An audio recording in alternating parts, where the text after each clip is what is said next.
Hey guys, so I thought I'd try something different today. I'm actually sitting just outside the Dairy Queen right here.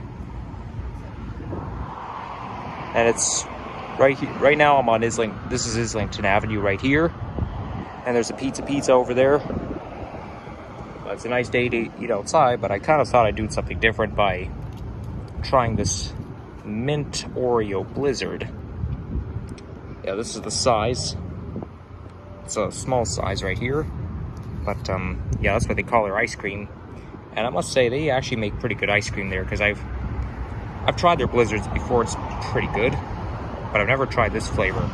Every time I come here, every time I come to Dairy Queen, I'm gonna have to try different flavors of blizzards. But let's see how this one tastes.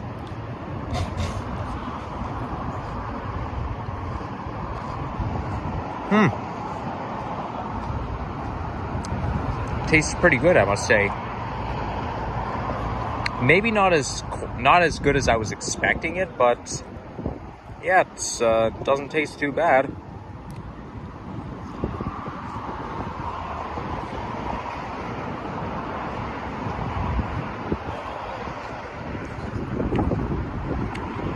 I don't know if you guys can hear me crunching on the Oreo chips. We got these with chips. I know I went on their website. There's so many things I want to try, such as blizzards and even their shakes and their slushies, because they have slushies here too. This tastes similar to that McFlurry that I had at McDonald's in Miami. Like there's a type of McFlurry that the American McDonald's have that Canadians don't.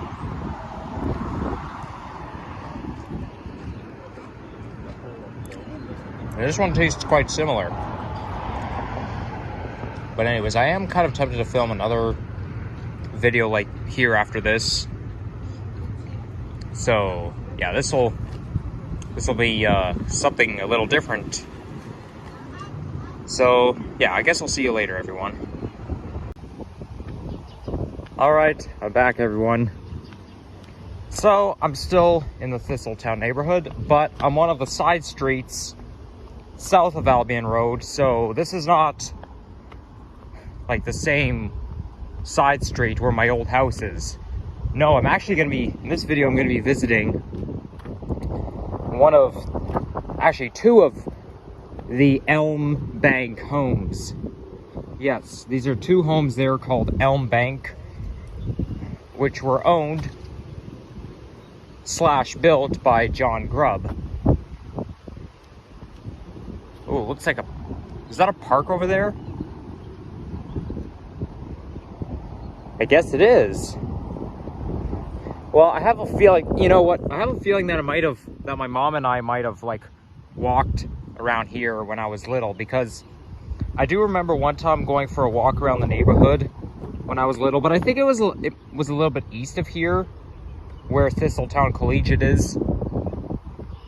But I mean, because this hill is quite steep, it looks very, very familiar to me. Ah, no, that's not a park. That's actually somebody's private property.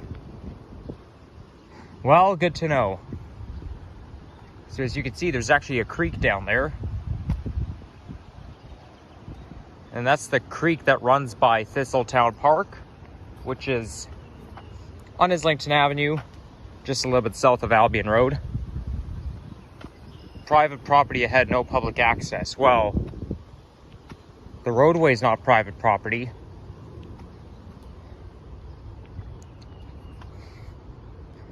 So there's actually two homes there right along here. So I don't know, I'm pretty sure that I walked along here when I was little.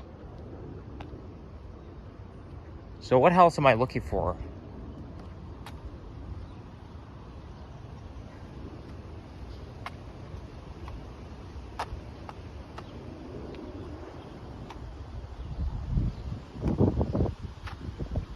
Is this it? Nope. This is not it. Oh yeah, Elm Bank. Wait, it says 19 and 23 Jason Road. How can you have two address numbers at once? Well, whatever, but this home was owned by John Grubb's great-great-great-grandson. And it was built in the 19th century, between 1802 and 1820.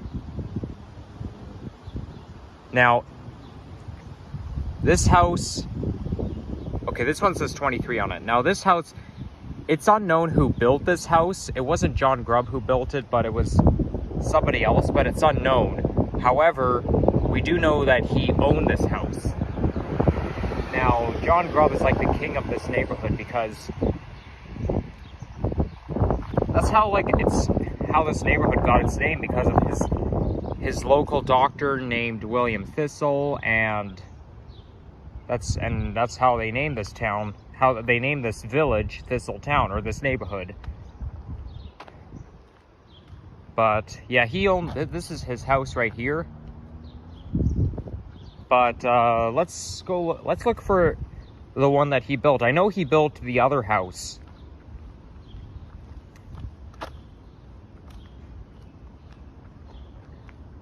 I think this is it here.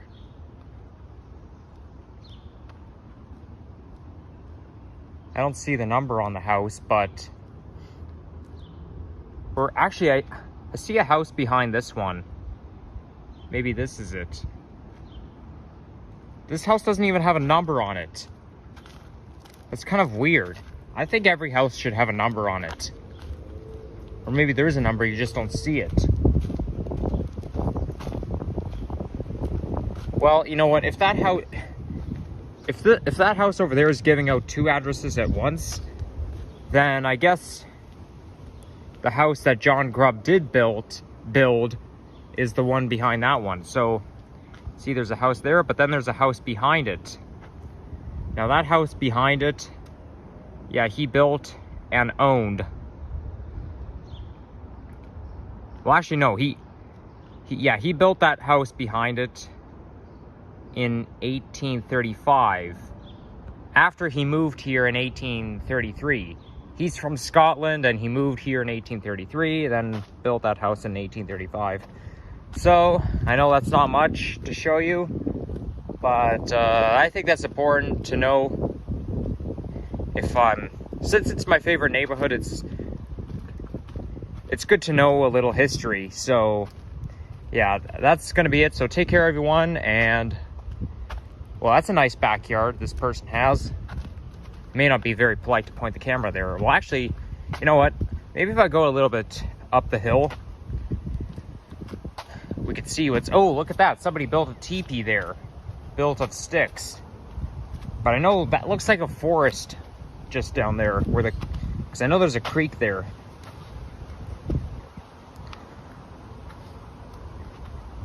Or maybe that's the West Humber River, but... No, I'm pretty sure the West Humber River runs right by Thistletown Collegiate.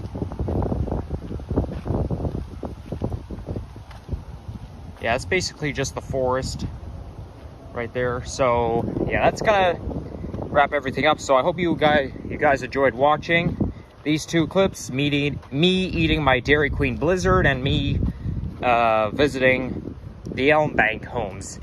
So if you enjoyed this video, this street turns into Sims Court, or Sims Crescent, I should say. If you enjoyed this video, leave a like, comment, and subscribe, and we'll see you again soon. Take care, guys.